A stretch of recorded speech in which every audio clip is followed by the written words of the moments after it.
په دې کې عقیده، عمل، عبادت، عادت، آداب هر څه پکې زده کو. صرف د یو قصه بیانول نه دي،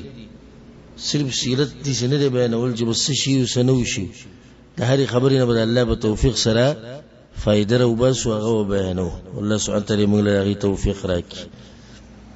ما دا خبره تاسو ته بیان کړې وه چې د پیغمبر صلی الله علیه وسلم د جمعات صرف دې لپاره نه و چې په دې کې منځونه به کېدو، دې کې به منځونه کېدو، په دې کې به شورا وه، مشوره به وه، په دې کې به د غریبانو سره مرستې وي، په دې کې به مجاهدین تیارول کېدو، په دې کې به هر قسمه خبر راتله چې د دین سره تعلق ساتي. او په دې کې بعض غریبانان اوسېدوم چې هغو ته څه ویلی کېږي؟ اهل صفه. او د هغې تفصیل به تر کیسه بعد بیان کوم انشاءالله. په دغه ورځو کې د هجرت په دې ابتدا کې بانګ او اذان مشروع شو.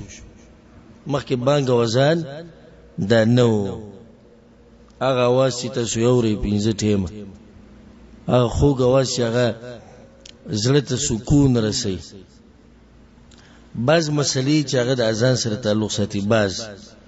او که څوک تفصیل اورېدو غواړي نو هغې لپاره به تفصیلي درسونه زما واورئ او هغې باندې ما ښه تفصیل کړی بحمد الله و توفیقه. خو بعض مسلو ته اشاره. اذان په لغت کې اعلان کولو ته وایي، یو سړي ته خبر رسولو ته وایي. واذان من الله ورسوله سورة توبه کې الله وایي، مطلب یې چې اعلان دی د الله طرف نه، د پیغمبر د طرف نه. په سورة الاعراف کې الله وایي فاذن مؤذن، आवाज کون کی आवाज کو. نو دې بانک ته اذان ولې وایي؟ یعنی مطلب چې دې سړي اعلان کو، داخله کې خبر کو.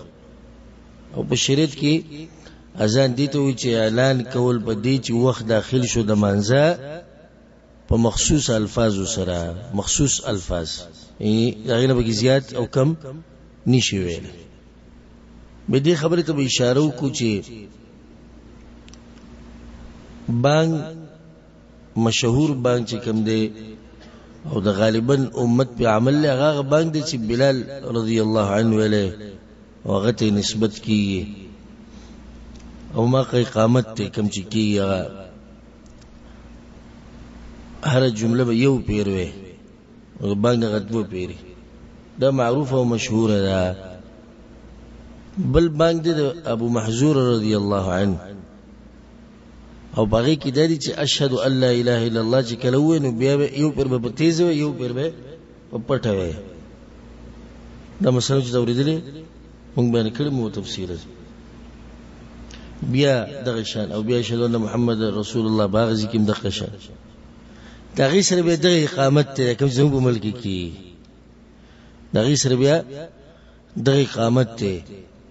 حالت مسله ده چې د بانګ نه مني او اقامت مني. نو په کار دی چې په ټولو باندې عمل په کار دی چې کله ته د اقامت شتي دغه سره به دغه بانګ دی. غالبا حدیثونو کې او مشهور او معروف عمل هغه دی کوم چې د بلال رضی الله عنه بانګو. صرف اقامت کې اوسره دغه الفاظ زیات شي قد قامت الصلاه، قد قامت الصلاه، چې لمانځه د پاره اقامت شو مونږ ودرېدو. دا دې مطلب دی. دا بانګ چې دی نو دا په مکه کې نه و. دا بانګ په مکه کې د هجرت نه مخکې نه و. او په اولني کال د هجرت چې رسول صلی الله علیه وسلم مدینې ته راغی نو هلته بیا دا مشروع شو. او د هغې تفصیل په حدیث د عبدالله بن عمر رضی الله عنهما کې شته، صحیح بخاري کې روایت ته چې کله مسلمانان مدینې ته رالو نو جمع کېدو به او کوشش به یې کوو د مانځه د وخت د معلومولو کوشش به یې کوو. لیس ینادا لها، لیس ینادا لها د هغې لپاره به بانګ نه ویلی کېدو. بیا بل حدیث کی تفصیل دي سره یو دغه کوم دغه خبره ده فتکلموا یوما فی ذلک نو پدې کې به خبري ور شروع کړي چې دې لپاره سهل پکار دي خلک را جمع کول او چې ټول خلکو ته په یو ځای پته لګي چې دا وخت سره د منځل نو دوی به منځل راځي او چې دې هر سره خپل کوشش کوي وخت ګوري نو کې دې شي بس پکې خطا شي نو څوک به وخت راځي او څوک به نه وخت راځي نو فقالوا لو اتخذنا ناقوسا چا به دا مشوره ورکړه دې سې کار به وکړو چې یو ټلۍ به جوړ کړو لکه څنګه ټلۍ چې د نصرانیانو ده دغوی دا طریقه ده چې د عبادت په وخت کې غټه ټلۍ ده هغه وایي نو خلک خبر شي چې د عبادت ټیم نو رسول صلی الله علیه وسلم چې ذلک للنصارى ده نصرانیانو عمل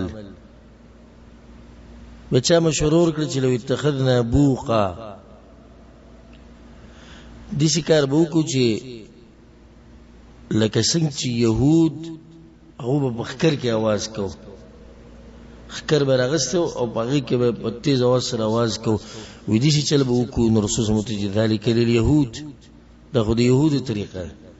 چاوي چې لو رفعنا نارا ور به بلو دې ټیم کې وا ور بلو نو خلک به خبريږي نو غوتی چې ذالک للمجوس دا خو د مجوسو طریقه ده دغه مشوره کې دا بیا خبره باندې اتفاق را نغی وی فرأ عبد الله ابن زید رؤيا عبد الله بن زید رضی الله عنه یو خوب ولید راغه پر رسول صلی الله علیه وسلم بس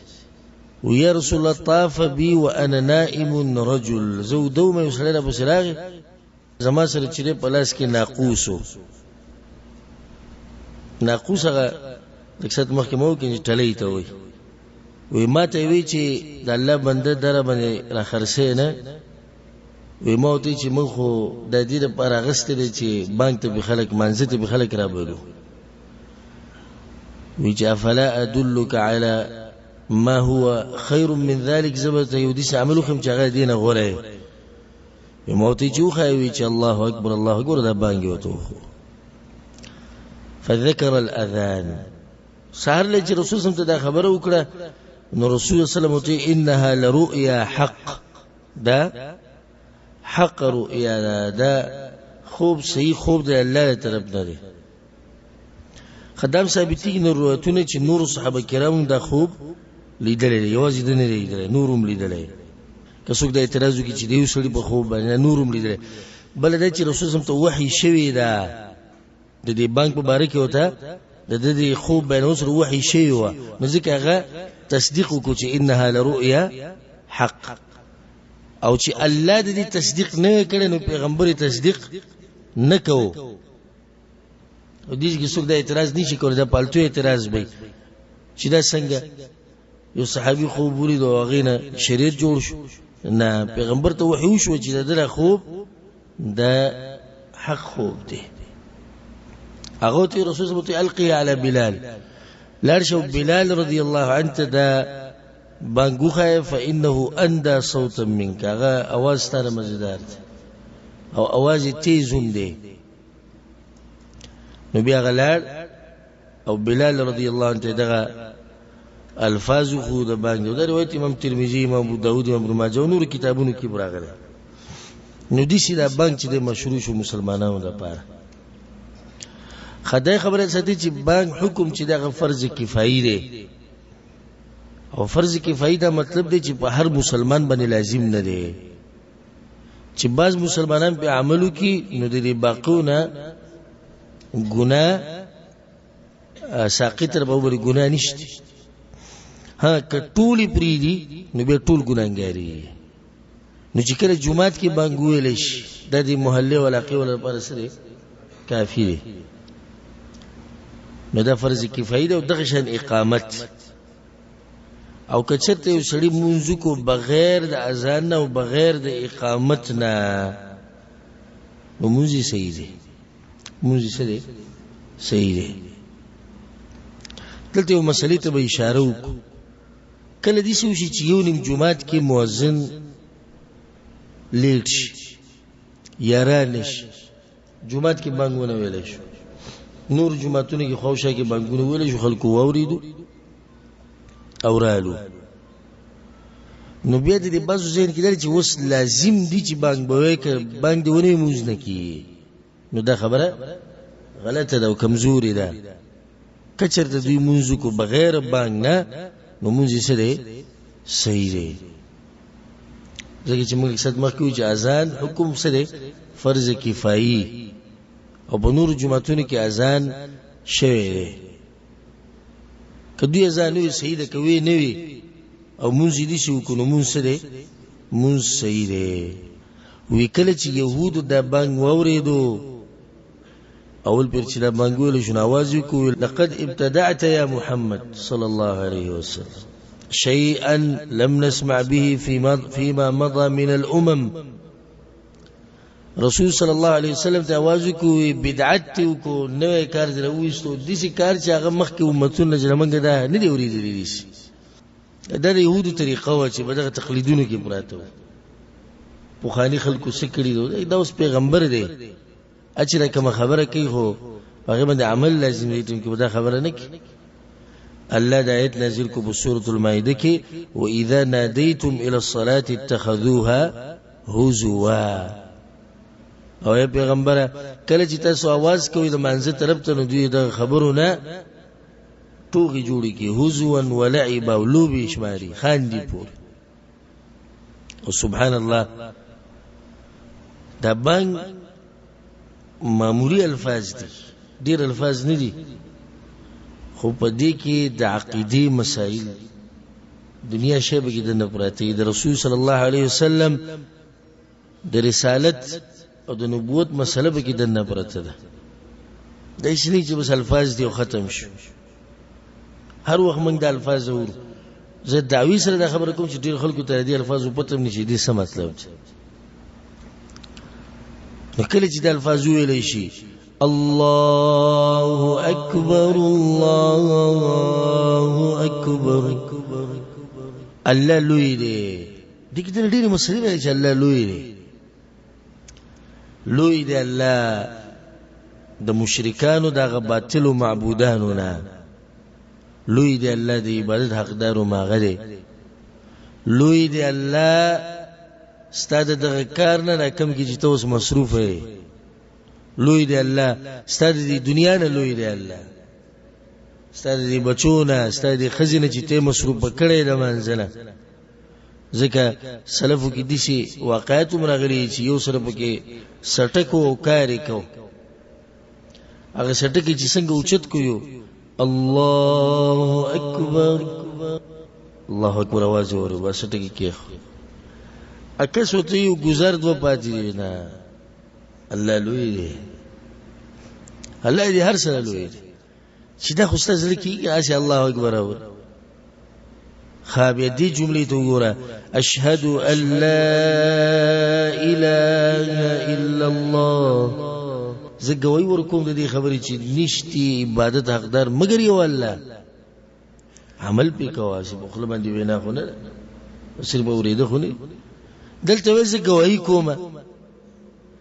او به چې مؤذن د کوم الفاظ وي ته سره مغه الفاظ وي کته مؤذن نه بخپله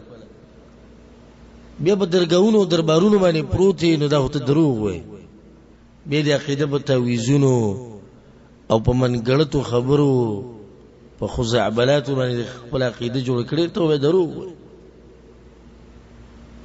اشهد ان محمد رسول الله صرف وینا نه رزله د کومینا ز گوی کوم د خبرې چې پیغمبر صلی الله علیه وسلم الله رسول دی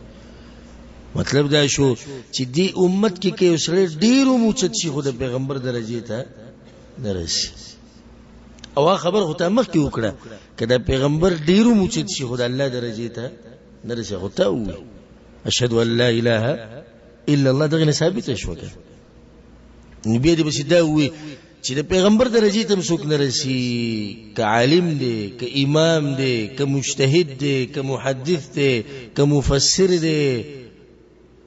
ک پلار نکدي او ک هر څوک دی خود پیغمبر خبره ځان له خبره دی الفاظو کې تاسو د سوچ کړی حي على الصلاة ډیرو ته دې ترجمه نه معلوم دا اعلان د الله طرف نه وراشه د منځه طرف چې الله دا خبره نشي منلې نو به تاسو الله نه امید ساتي چې تدر قامه برزوي چې زماره طرف نه توازن کیدو حي على الصلاة راشه منځه تراتلی موږ ته معمولی ټلیفون راشي او زمونږ پکې فائدې نه راشي منډي وو پلان راته ویلی راشه یو کس راته ټلیفون به وکي راشه وي ډوډۍ بدل ته خوري ته جوړ شي دالې بخکړه غدال د پاره موږ منډي وو ولې وي دعوت را کړې سې کړې داسې ځان به سپاره سپا کړې خوشبو به لګولې ورسې بر پلانې موږ له دعوت را کړې جل تر روان خو ورته وې نشو درته بیا خپکی بیا خپکی نو د الله چې وی راشه الله چې وی راشه وتعالى الله شي بیا به دې جملې ته ګورو سبحان الله حي على الفلاح راشد کامیابی تر الله ته کامیابی وی ګوره ها دیتا الله کامیابی ویل نو د یقیني کامیابی ده په دې کې ذره برابر شک نشته کوشش سره اعلان کی په کلی کې په بازار کې आवाज ولګي چې خلکو راشي د چا په تجارت کې کامیابی پکاري پیسې پکاري راشي موږ د طریقه خاوي کور کې بسوک پاتې شي د بوډاګان به مروتی د ماشومان به مزغلي خو خالق وی یقیني کامیابی لراشي ته زمانه کمبل برابر کیو سملی نو دا تبعی شو په سحر کې د دامو وی الصلاة خير من النوم منځ غره د خوب نه به ته پوه نشو او چې کله موبایل وکړنګي د مزدوري لپاره والله کې د پړی مو چول کړه ټینګي کې زما نوم به بدل کی په پړوم نه راټینګي په پړو ټیکدار سیف جیلان دی ولاړل انتظار کوي سنن ټیکدار سیف ته ولاړ شو نن نشم درته نه بیا خپکی بیا کیسه ټول ورانی او الله خبره چې ونه مونږ نو قصه نو ورانی او د دنیا او د آخرت قصه دی ورانی ټیکدار سیف بخپشي بل الله پیدا کی بل الله پیدا کی دې کې مزدوري ختمه یو بل ځکه به کو داسه خبره شو خدای الله خبره چې ونه منله پیغمبر خبره دی ونه منله دنیا دې مو بیلله ها آخرت مو بیل ولیاذ بالله الله دې موږ ساتي ځینې تفصیل کې نظم یو ورانه خبره بل چې دوګدل اړه شي خو دغه مختصر باز فواید او معنی په دې کې پرتی دي ختميږي په دې باندې لا اله الا الله دې سیم ویل کېږي چې اول پیر چې بانګ ویل شوی دی نو هغه جبرئیل علیه السلام ویلو په دنیا کې د دنیا په اسمان کې جبرئیل علیه السلام د بانګ ویلو د دنیا په اسمان کې نو عمر رضی الله عنه او بلال رضی الله عنه د بانګ اوریدل نو بس منډې کړې دوانو چې پیغمبر صلی الله علیه وسلم ته وایو نو چې کله بلال رضی الله عنه ورسېدو پر رسول صلی الله علیه وسلم پسې نو هغه ته سبقک بها عمر ته مخکې عمر راغله ورته ویلي به دا فائدې ته د ساتي د مخې تراله او ذهن ته مراله چې د جمعې د منځ لپاره دو بانګونه ویل کیږي دا مشهور ده نن سبا اکثر عمل د مسلمانانو هغه دقه دی او دا د رسول صلی الله علیه وسلم په زمانه کې نه و په صحیح بخاری کې دا روایت ته صاحب ابن یزید وی چې دا بانګ چې دنو یو بانګ د جمعې په ورځ کله چې به امام کېناستو په کوم ځای باندې په منبر باندې نو بانګ به ویل کېږي د رسول صلی په زمانه کې او ابو بکر او عمر رضی الله عنهما فلما كان في خلافة عثمان بيجي كلا خلافة عثمان رضي الله عنه راغب او خلق ديرش امر عثمان يوم الجمعة بالاذان الثالث عثمان رضي الله عنه داوجي دريم بانواي سويم دريم كدويم دريم شريط خطبه باندې دې کې اقامت وسره مشمار شوی لکه یو حدیث کې رسول سموي بین کل اذانین صلات، د هر دو بانګونو په منځ کې مونځ دی. دو بانګونو مراد دلته سره بانګ او اقامت، دې په منځ کې 2 رکعاته کوا. د هر منځ لپاره چې بانګ ویل شي، ماسخوتن، ماخام، ماسپخین، مازیګر، نو اقامت او د بانګ په منځ کې 2 رکعاته کوا. فاذن به یا فاذن به على الزوراء، زورا بازار کې علاقه کې ودا بانګ ویل کېدو. نو به دغه طریقه شو. نن سبا د علماو د دې په منځ کې داوی په منځ کې اختلاف ته په دې مسله باندې. هر مسله کې چې اختلاف راشي نو دغه تحقیق کوي، په سړی سینه باندې خبر اوري، اسی د ځان خبرې مو ولې. بازوی تو ګورو دوی دغه ته بدعت وي، بانګ ته د عثمان رضی طریقې ته بدعت وي، او هغه چې کوم دي ابل فریق هغه دوی ته وي تاسو د عثمان رضی طریقه کوي، او دا غنه خو نشته او دغه نشته، او هر طرف ته دویم چې د سرکی شنکی او دام سرکی شنکی، او مسله باندې دوه نه رسیدي. مسله دي سي د مختصر کم علما چې دا وی چې د بانک ته ضرورت نشتی، دا وی خبر په خپل ځای صحیح ده. هغه دا وی مخکې و د رسول الله زمانه کې نو، عمر بن خطاب نو، ابو بکر صدیق نو، ولی نو ضرورت نو، ضرورت چې راغی بانک زیات شو. نو منګه په عثمان رضی الله عنه باندې رد نکوه، نه دی الله کی چې موږ به باندې رد وکړو. خود عمر دا که ضرورت نه نو به نه وایو، که ضرورت راغی به وایو. دا خبره به خپل ځای صحیح. بل هغه کویم دغه شان په بازار کې وي، نو ته جمعات کې دی وي او بل دیم جمعات کې وي، څه پیدا. بل خبره هغه دا کوي چې نن سبا سپیکرې دي، غړې دي، ټیم پیسونه دي، موبایل دي، نو د منځ وخت مالي عمل رواني، په دې عمل رواني چې هغه به زیادت تا کړی د رسول سموي چې علیکم بسنتي وسنت الخلفاء الراشدین المهدیین بعدي، چې زماله مضبوط راونی چې ولار د خلفای راشدینو. نو موږ په دې عمل کوو. حاصل نتیجه ده چې کوم عالم په کوم خبره باندې زړه مطمئني باغې دې عمل کوي، او یو بل ته دې بدرد نه وي. یو علاقه کې د جمعې د پاره 2 بانګونه ویل کیږي، بس صحیح عمل دې پکې د عثمان رضی په طریقه دي، او چې موږ بس دغه صحیح جنګجوړي ته ضرورت نشته، او نه مناظرو ته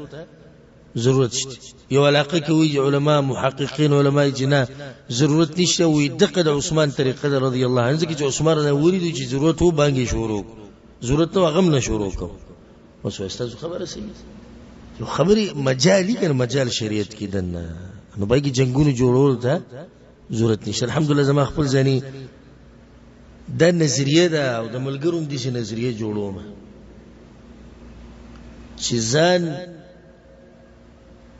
دسی کا چې خلق ستاسو د دعوت نه او د علم نه او د دینداري نه متاثر دي، خرش پرش مکه. الحمدلله دا ټول مسلمانان زمونږ رونه دي،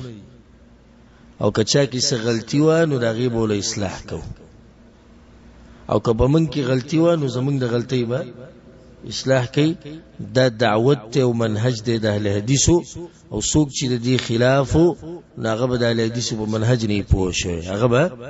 د اهل حدیثو په منهج نه پوه شي. اباز د دې ردونو ته خوشالي کړه، ځدی چې په درس کې ردونه ډیرو کم کنه، اندازه لګوم د ملګرو و دې چروته کې په دغه ورس اصلاح ته ضرورت ده. څه ته ضرورت ده؟ اصلاح ته په خپل طریقه ردو کا پوه کړه. مخامخ سره ورته زمونږ روري موږ د انسان قربانو، دا مسله ستا خطا ده، او که زما د خطا ته به ما پوه کړه، زه خپل پریدم. خدای له چې د تقریر وکاو د خلې دی پشم روان، او دا بدعتيان، او دا گمراه، او دا کافران بازو ورياذ بالله، او دا مشرکان، او دا خبيثان، او دا پلیتان، او دا دیسی، او دا دیسی، او دا دیسی. بیچاره شي کور ته مری خو بالکل आवाज نه شي، نه مني حق وي څوک نه مني، دا حق متزله چبلارو مني،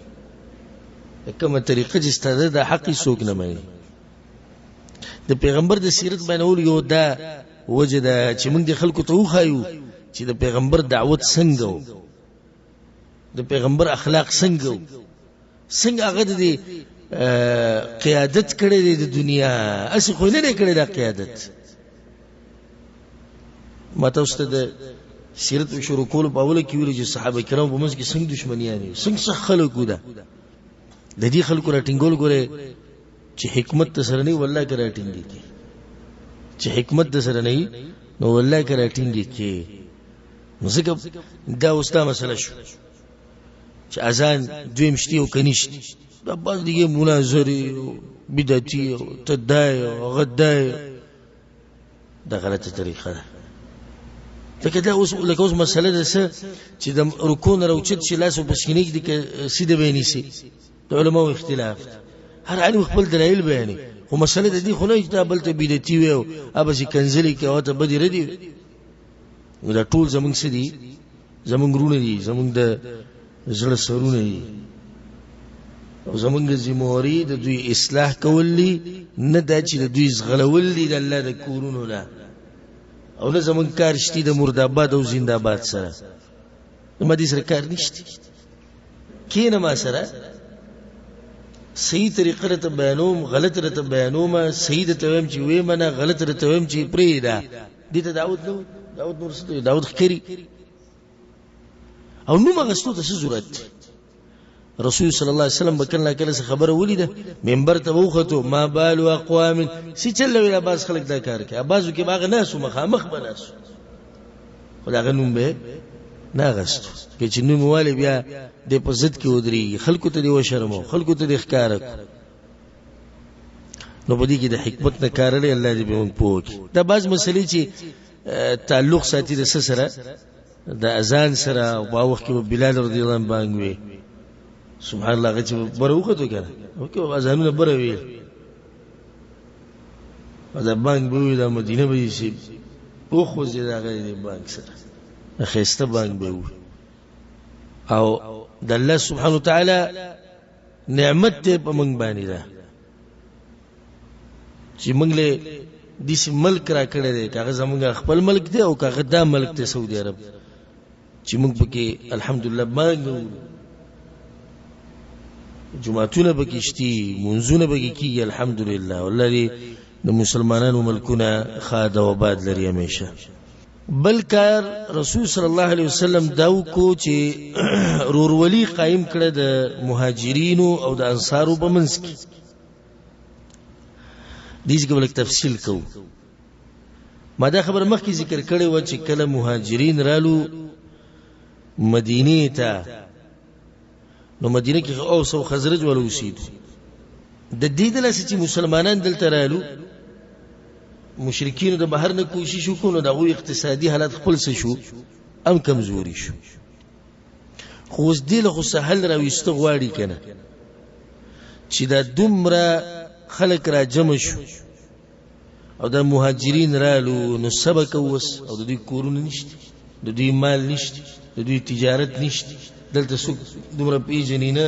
او نه دوی د کجورو په دې تجارت کې او په دې کاروبار کې تجربه شته، ځکه چې دا خو مدینه کې د مکه کې نشته. نو نږدې حل داو چې رسول الله صلی الله علیه وسلم ورورولي قائم کړه د مهاجرینو او د انصارو په منځ کې. انما المؤمنون اخوه. بعض سیرتونو ولدا خبره لیکي چې د ورورولي یو پر په مکه کې قائم شوی ده او بیا په مدینه کې. خو شیخ الاسلام ابن تیمیه رحمه الله او بعض نور دي علماء هغه د دې انکار کړی دی، وینا د په مدینه کې اول پر قائم شوی د مهاجرین او انصارو په منځ کې. خو امام ابن حجر رحمه الله ډیره خسته خبره کړې ده، والله دا ټول وبخ. امام ابن حجر رحمه الله د ناشنا امام تیر شوی د امت کې چې الله مله موخره کړه، خدا به ډیر وخت غواړي. یجمع چې د سیرت شروع کړي د مدخکاری د یو لسمه میاشته کې یو لسمه او چې رسو هغه امام ابن حجر وخته نو ډیر وخت بلګي، والله یو تم ورس والله دې جون را کی موږ له وګت دې دین د پاره. نو دې کې خبره ده شيخ القرآن عبد السلام الرستمي رحمه الله اغد صحیح بخاری شرح کوله نو دغه شرح امام ابن حجر کړی ده فتح الباری او د دې شرح کړی چې علماء الى هجرت بعد الفتح د فتح الباری بعد هجرت نشته یعنی بل کتاب تتله نشته نو شیخ رحم الله چې کړه د مسائل بیانول د څومره جوړ انسان دی کوم خبره چې تاسو کومه دغه هم تاسو اندازه ولګول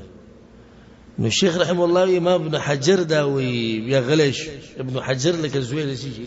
د ګټي ابن حجر زوی د ګټي نو شیخ رحم الله دا پرشتیا د ګټي زوی زګي د سره چې کوم علم دی نو دا علم دلته په ګټه کې چې لیکلې او په ګټه چې کله وت راشي او پای کې دنه لیکلو کې هغه نه ختمي کی امام ابن حجر رحم الله وینا په مکه کې رورولي قائم شوی ده په مدینه کې قائم شوی د مدینه د خطول منی چې مهاجرین کمزوري مدینه والا زورورو مالیو کورونو واځي خدا وسره نه منی د نور علماء مکه کې رورولي د څه ضرورت ته قائم ولوت نو جواب دا غي دا کړي ورورولي لازم خو چې دې سبا قائمي ته هجرت کې ته ولاړ شي په مکه کې بعض مسلمانان کمزوري او بعض زورورو نو رسول صلی الله علیه وسلم د هر زورور سره یو کمزور ورور چې ته د خرچې د حفاظت د دې بخیل ساتي سبحان الله دې سره هغه اقوال او نصوص را جمع کړي د حضرتم دا خبره پریوسی نور ولی سو پر قائم شوی دا تو پیری یو پر مکه کې بل پیر مدینه کې مکه غوازی شو پوه شي وکړه مهاجرین خپل منځ کې دا خو زورور او کمزور مدینه کې سره مهاجری او انصاری په دې طریقه سره چې دینو الته رورولي قائم شو ها د مدینه حال خدغه دی چې الته اکثر چې کم مالونو یا تجارتونو هغه د زراعت تلاسو د کجورو د باغونو د لاسو او ماته سره اکثر مخکې وی چې مکی ولا په دې باندې نه پویدو مکی ولا په دې باندې نه پویدو دا غي د لاسه هغه ته د مشکل راغی انصار وسجلو کو سبحان الله دا ناشنا خلک رسول الله صلی الله علیه وسلم چې څنګه دا وی چې هر مهاجری او انصاری ضروري او دا تقریبا 90 کسانو ټول یا ته 90 کسانو وای نو 15 انصاریان او 15 مهاجرین یو د بل سره ورور کو او د اسلام په اوله کې دا و چې په میراث کې به یې سم اخلي په میراث کې به یې سم اخلي انصاری مړ شو نو مهاجری ته به یې سم ملوي بیا الله سبحانه وتعالى دا خبره منسوخ کړه په قران کې او تفسیر په درسونو کې مونږه واضح کړي به دا څه کړه منسوخ کړه استحباب پاتې شو استحباب مطلب څه یعنی غوړه دا چې په میراث کې سې سم یو ورور او مرګري لور کې غوړه د خو لازم نه ده او په اوله کې سوا لازم بدلې سور کې یعنی دومره مضبوطه رورولي قائم شو دی په منځ کې او دا هغه قوم دی انصار چې د دې څومره صفاتو کې کم دي رسول صلی الله علیه وسلم اعلان کوي دستا سورونه دی یا رسول الله نیمه زمکه زمنګ او نیمه زمنګ نیمه د دوی مهاجرین رالو پر رسول الله یا رسول الله نیمه زمکه راکې غو خو د کجورو به طریقه نه پوي زمکه به شړی شي او هر صبرنه ګډ وډ شي هر رسول الله سید دوی په دې هغه میوه کې او مال کې شریک کوي پس کې شریک کوي حاصل مال پای کې شریک کوي او یا رسول الله سید دیسی وک او کله چې د مهاجرین رالو مدینه ته د اکرام ولید خپل او د عزت رالو پر رسول صلی الله علیه وسلم پس وی یا رسول الله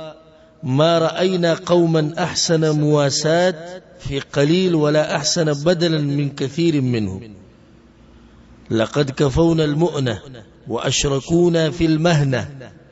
یا رسول الله دوی په قوم موږ نه دی سناشنا قوم دي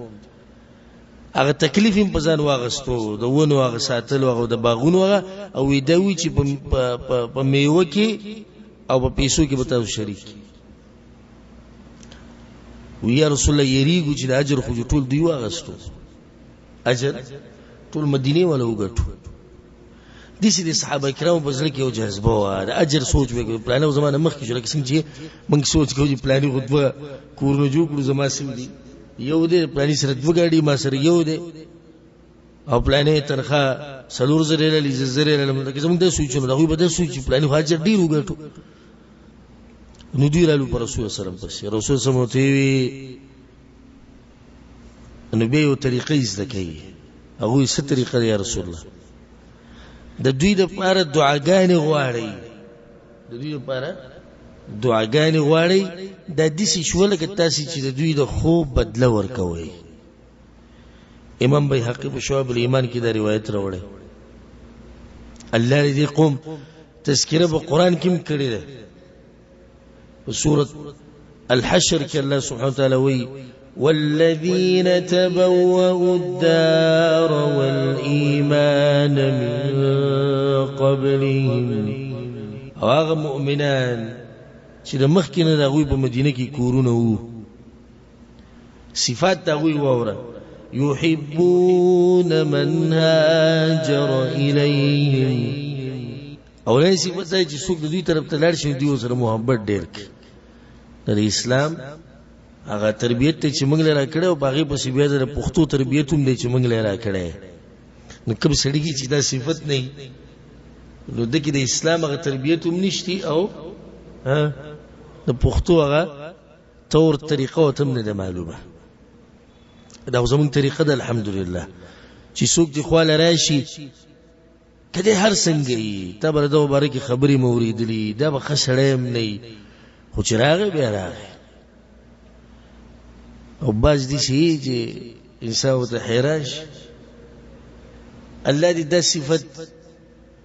په موږ ټولو مسلمانانو کې پیدا کړي، کوم چې په انصارو کې یحبون من هاجر الیه. دویم صفت ولا يجدون في صدورهم حاجة مما أوتوا، او کدی مهاجرین له سور کړي کی سور ته ملاوي دوی زونه په نخه پکی. دا ډیر ګران کار دی. اوس دا ولنې بیا هم لګا آسان دی، خدا څه دی دا ډیر ګران دی. زما کور، زما وطن، زما ملک، او زما په مال کې ته شریک، او زه دې خیر ساتم، زه دې هر څه کومه، تا ته بیا یو شی زیات ملاویږي، او په دې باندې دې زه صبر کومه. دې کې شک نشي دا غټ ایمان غواړي، او د ایمانو د مدینه والو سره. نو دریم ويؤثرون على أنفسهم ولو كان بهم خصاصة، او نور له ترجیح ورکوي په ځان باندې اگر که دوی وږي. ان شاء الله زه به تاسو څو واقعات بیان کوم د دې ورولې، یو څو نمونې تاسو به حیران شئ چې څنګه به دوی بل له ترجیح ورکوله په ځان باندې. الله ولا صور کو بدل کی، الله ورته ورکو تذکره په قرآن کې وشو. دا قرآن ویل کی قیامت پورې دول الله ورکو. الله چې راضي شو رضی الله عنهم، جنتونه ولا ورکو، پیغمبر ولدي سي ورکو چې داوی بغزمه کې خښ شو. پیغمبر ولدي سي ورکو چې لمنډه داوی بغزمه کې خښ شو. مکه ته واپس لامنه، الکه هو د مکه و د مهاجرینو نه، خود انصار او اوچت اخلاق او اوچت خوی او غدین او ایمان د غزیته خبر را ورسول چې پیغمبر دغه سره پاتې شو. زما نصیحت ته ټول خپل ورونو ته کوم چې د پاکستان دی، که چېرته زموږ ملک ته څوک مهاجر راشي د افغانستان نه، یا بعض مهاجر د انډیا نه، یا بعض مهاجرین چې زموږ په ملک کې د بنگلاديش نه، نو د هغوی سره ښه اخلاق او هغوی ته زړه پراخه ساتل او سینه پراخه ساتل دا د مؤمن شان دی، دا د مؤمن شان دی. الله سبحانه وتعالی دا صفت په موږ ټولو کې پیدا کړي. ناشنا واقعه امام بخاری رحمه الله راوړي، وایي چې کله مهاجرین رالو مدينة آخى النبي صلى الله عليه وسلم بين عبد الرحمن وسعد. رسول صلى عبد الرحمن او سعد بن الربيع د دوه يرونه کړو. سعد بن الربيع د مدینه دی او عبد الرحمن د کوم ځای دی؟ مکه. د کوم عبد الرحمن دی؟ عبد الرحمن بن عوف. او د دې سیرت ته به مختصر اشاره کوم د الله په توفیق سره ان شاء الله. وی دي سعد بن الربيع چې کړه عبد الرحمن کور ته بوته وته وی اني اكثر الانصار مالا. بس برشا مؤمنان وی ټول زیات مال ما سره دي په انصارو کې. زمونږ هغه چې د ټمټمه ونتي ګاډي اغستې هغه پټي را پټي وی سو کې نظر نه کی سو کې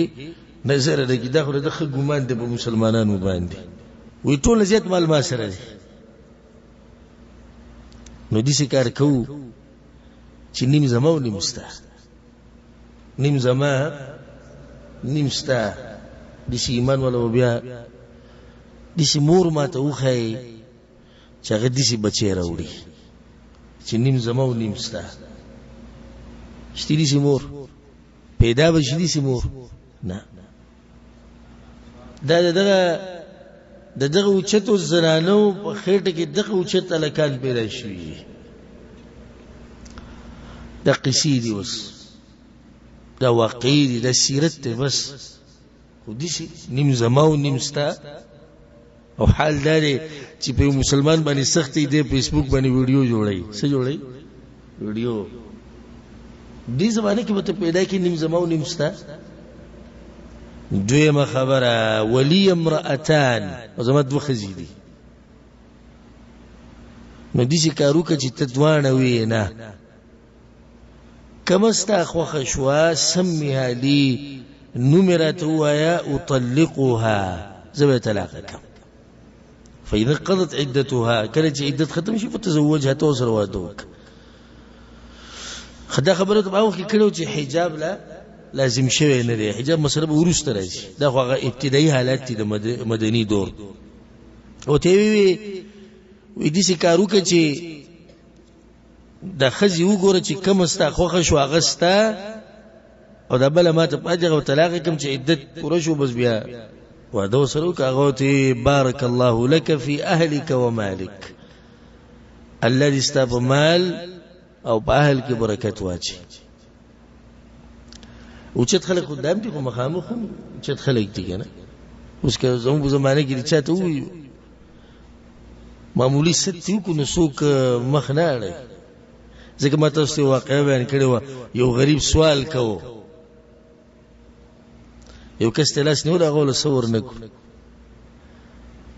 وی اين هؤلاء کم ځي دي هغه خلک؟ هغه ته کم وی دغه دي کنه ويؤثرون على انفسهم ولو كان بهم خصاصه. کم ځي کې دي هغه ته جواب کوي ذهبوا مع الذين لا يسألون الناس إلحافا. اتلی دا وې سره چې خلکو به سنه غوښتو سم جواب ورکو. هغه دا وې سره قبر ته تللی دي یو ځای تللی ټول. نو طرفینو ته د شری برابر دي که دوی څور کوي خو هغه دام لري عزت من خلک دي درانه خپل کوشش کوي نه موږ خپل کار کوو. نو کله کله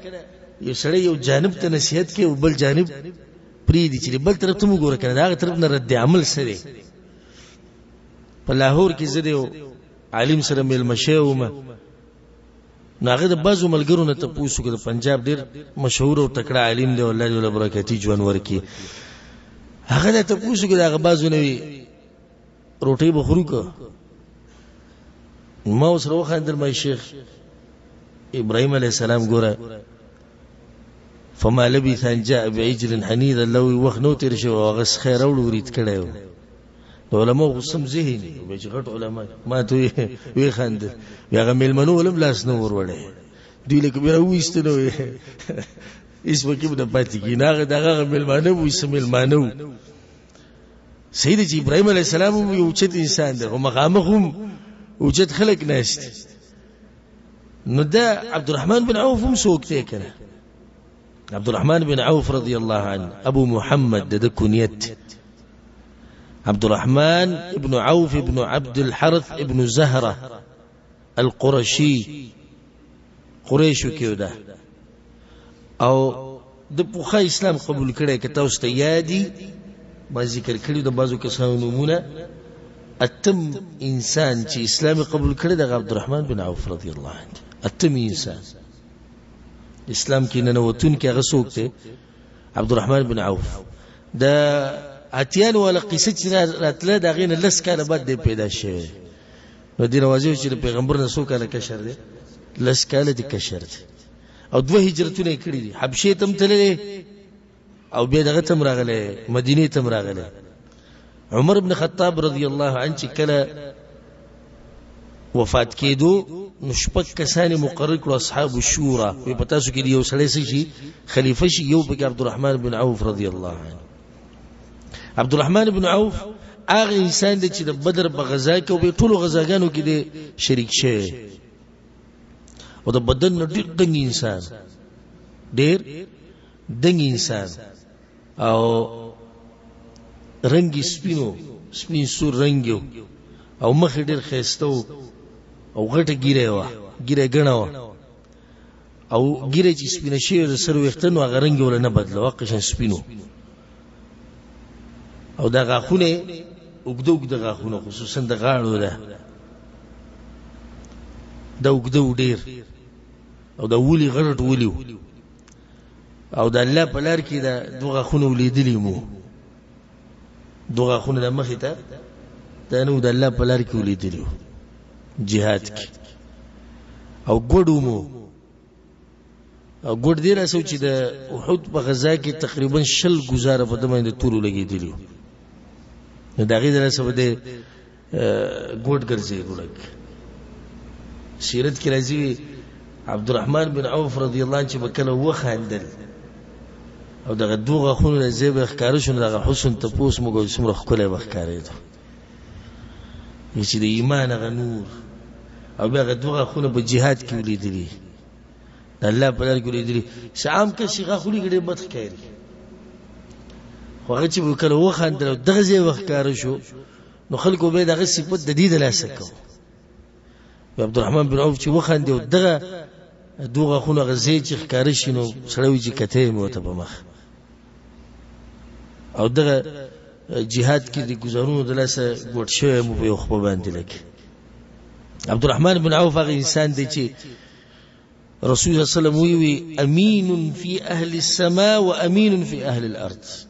امانتګر انسان دی پزمکو والو کیم او اسمان ولیم پیژنې التم دی مشهور دی په دې باندې ملائکه پیژنې چې دا امانتګر انسان او دا ته یو ناشنا فائدې ذکر کوم کې دي شته واستبه اکثر مرګرو ته نه معلوم دا خو مشهور دي چې رسول صلی الله علیه وسلم په ابوبکر صدیق رضی الله عنه په شاته موږ کړي خدا اوس یاد کړي عبد الرحمن بن عوف په سیم شاته یو رکعت کړي یو رکعت د سحر په منځ کې او د تبوک د غزا هغه واقع دا فائدې ده ساتي چې پیغمبر صلی الله علیه وسلم د په امامتۍ کې موږ کړي دا څومره اوچت انسان عبد الرحمن بن عوف د او د خالد بن الولید رضی الله عنه په منځ کې سلک دي شورانه راغلو دا صحابه کرامو انسانانو منځ کې به کله کله خفګان راتو یو بل له خپشیو نو خالد بن الولید رضی الله عنه ته خبرې کړي رسول صلی الله علیه وسلم ته پته ولګی او ته وی پرې دی زما د ملګری ما ته پرې دی الله می دې قسمی وای کتا سو د جبل احد غرم رسره د الله په لار کې ور کوي او دې نیم چوم ور کې ستاسو غرم رسره دې نیم چوم ته نرسي په روایت کې راځي چې رسول صلی الله علیه وسلم یا خالد وی لا تؤذي رجلا من اهل البدر دا سره متنګو دا بدر والو کې ته دې سره تنګي او خالد رضی الله عنه ته چې یا رسول الله دوی ماته دا خبره کړې د خپل مسله بیان کړ نو رسول صلی الله علیه وسلم وی لا تؤذو خالد متنګوي ولی فانه سيف من سيوف الله دا الله بترو کې او تور نو د سره د رسول سم خاص محبت. سبحان الله د پیغمبر نه دا حدیث اوریدلو چې څوک زما د کور ولو حفاظت کی زمانه بعد نو دا رښتینی او نیک عمل انسان دی. نو د رسول سم د وفات نه بعد وخت په وخت به د رسول سم د بیبیانو کور ته راته، وخت په وخت د غوی خرچه د غوی حج ته سفر په خپل بو سره تو د ټوله خرچه چې سو دا به کول. یو ورځ ثم الاول ورکو امهات المؤمنین رضی الله عنهن اقول ورکو نو د عائشه رضی الله عنها دخلین وته سقاه الله من السلسبيل الذي يدل السلسبيل چینی غوبوله په جنت کې ول الله ورکی چې دې زمونږ دومره خیال ساتي. قرط اجر صخ مالدار انسان کله چې دته د غوي دا سعد بن الربيع چې دې څه کوینا الله دې ستاسو مال کې بچو کې برکت واچي. اين سوقكم ساسو بازار کم ځکې دی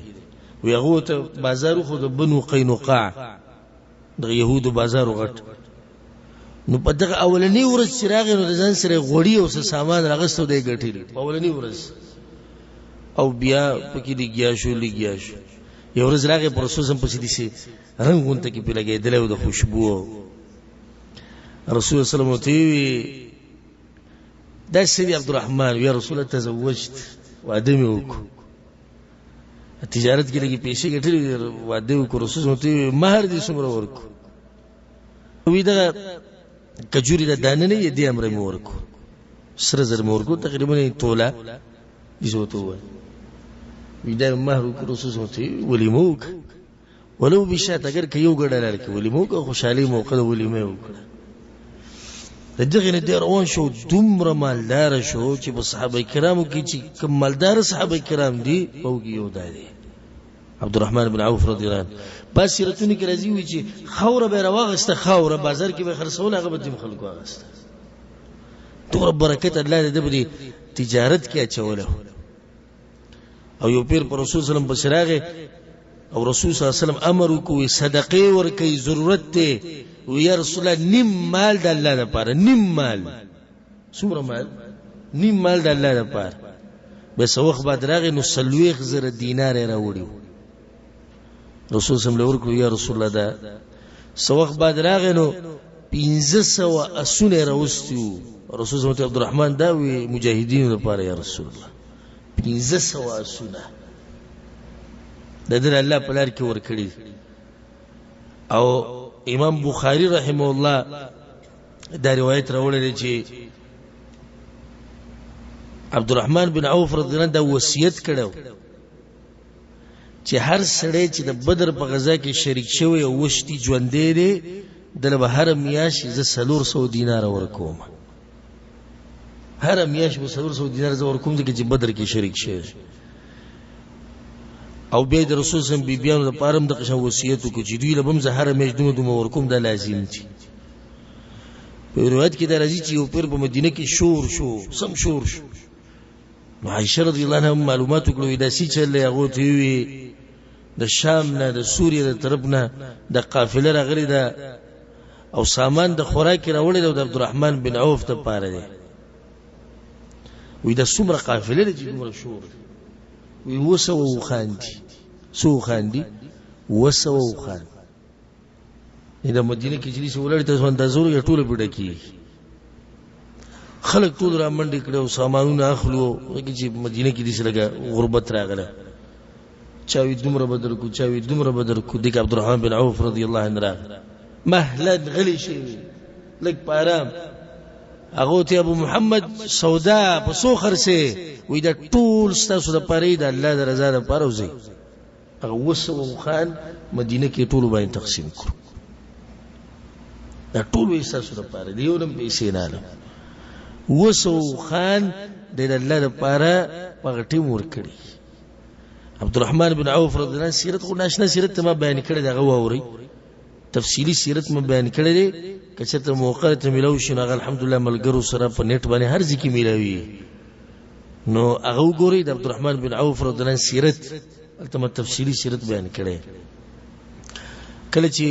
وفات کېدون هغه 2 هجری و هجری تاریخ او خلافت عثمان رضی الله عنه او 15 کالو په عمر کې وفات شوه او شاته چې د څومره مال پرې خو دی نو هغه بعضو کتابونو کې دي تقدیر راځي تقدیری چې 3 ملیونه او 2 لک دینار د نشاته پاتې شي 3 ملیونه 2 لک ریالونه نه ډالر نه ګوره او نه پوندونه دینار او کې دینار درهم د سرو زرو سپینو زرو د دې شاته پاتې شي او زرو خان ته پاتې شي په میراث کې 3 زره غړي بيزي ته پاتې شي او سلطي اسونه پاتې شي د ټول دنه پاتې شي دا الله د په مال کې د برکت چې څومره چول زره صدل اسو ها د دین د لاسو او دا قانونیت ساتي چې څومره د الله په دین باندې لګي دومره به الله تعالی درکای دا شي اشاره مو کړی چې لکه جذبه زمونږ هم راډی راشي عبدالرحمن بن عوف رضی الله عنه سیرت وور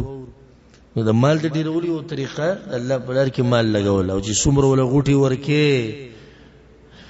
رسول صلی الله حدیث ته کنه وي غوټه مور کوا ګینه الله به غوټه ورکی غوټه مور کوا الله به غوټه ورکی څه مطلب الله به غوټه ورکی ها رزق به باندې تنکی غوټه مور کوا مال الله به باندې رزق تنکی او دا غوټو ولا اکثر دي سي خوار ګرځي خیر لیکنه غوټو ولا اکثر خوار ګرځي دغه دوله غوټه ور کړی سبحان الله دا انصارو دي چې دا ربط ګوره د عقیده جوړ شو ګوره ها د عقیده دومره مضبوط ربط چې نه دلته د نسب رشتہ ده نه د زمکی رشتہ ده نه د ملک رشتہ ده د رشتہ د سیشي ده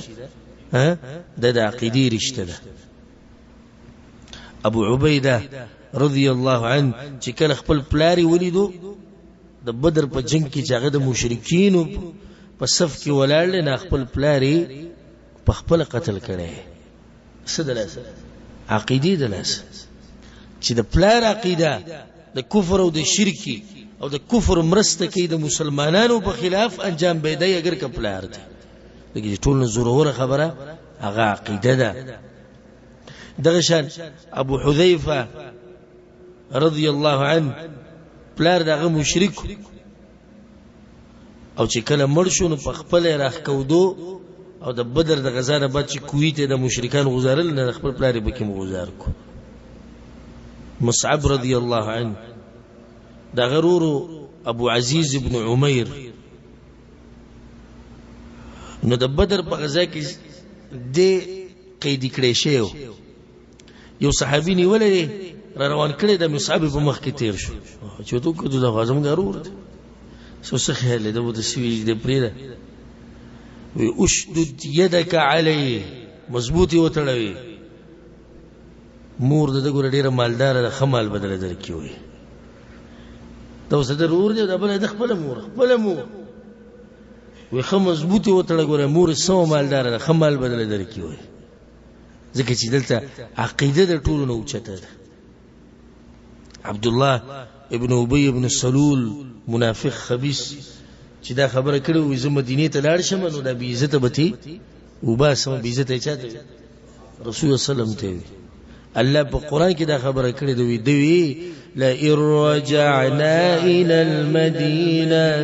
لا يخرجن الاعز منها الاذل